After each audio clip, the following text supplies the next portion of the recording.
I think what it shows is if there is someone that wants to play gamesmanship with a priority of ours, that we will do what's necessary to pass what's a priority of ours, and that's what we did, and that's what Representative Jones did.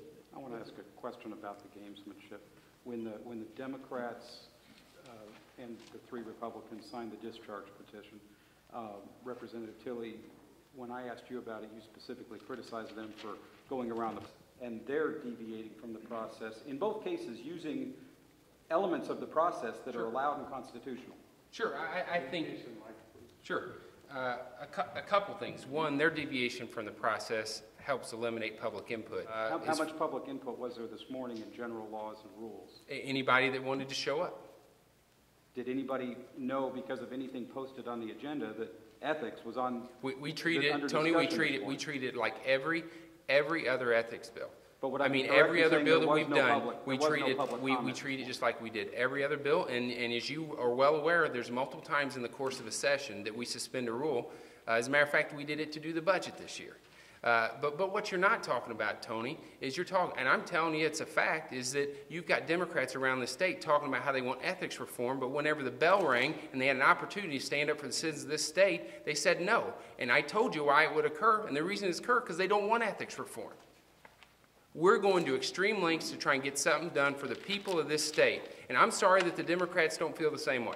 The exception, and I've been pretty clear about it, I'm not a big fan of campaign contribution limits, because what it does is it leads to the situation that you saw with Governor Nixon when he was Attorney General and he was investigating Ameren and money was run through committees to give him money into his own campaign.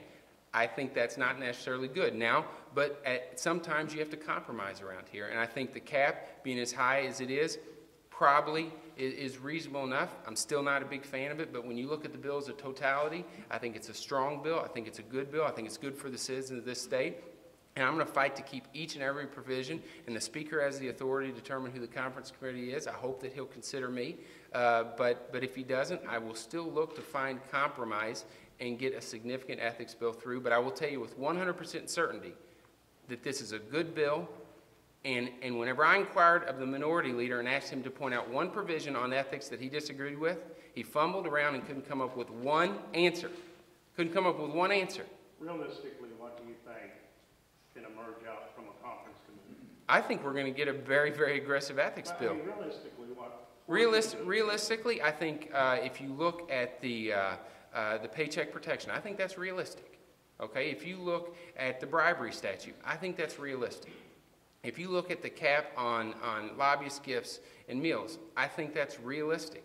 If you look at the disclosure for appointees whenever they get appointed, so we have to disclose how much they've given the person that's appointing them, I think that's realistic. If you look at the provision where if you're appointed, you cannot give to the person that appointed you, I think that's realistic. I think that's good common sense government that this House passed without Democratic support, and I think it shows the true colors of the Democrats that they want to use, like I told you, Tony, last week or earlier this week, that they want to use ethics as a punching bag, but they don't want to achieve it. This caucus, under the Speaker's leadership, wants to achieve it. Which I believe will do great things and improve the public trust in local governments, state governments, and the governor's office. And it didn't go downhill until we had the discharge petition. At that point in time, I think it took the whole process and subverted it, and now here's where we are. We wouldn't be here today without the work of Chairman Wilson, period. Why did you not handle the ethics bill on the floor today? Well, it went way beyond what we had done in committee. It had a lot of different issues in there, all of them related, but I wasn't as familiar with those issues as Representative Jones, and I think he did an excellent job in handling it. If you go to conference on this issue of the language related to the cap, you have to exceed the differences in order to add in like just the words General Assembly in a conference committee? No. Press upon you enough, Chad. Your own analysts are saying this is a mistake, this is a problem. You know what? I'm here to tell you, our intention, this caucus, and the language in the bill applies the caps to us. And I don't care what anybody says out there in the world, that's the intention. And at some point in conference committee, we need to clean up that language and to make overwhelmingly clear what we mean. We'll do it. Because that is our intention. Anybody else? Speaker Richard. I heard him say all I needed to hear said.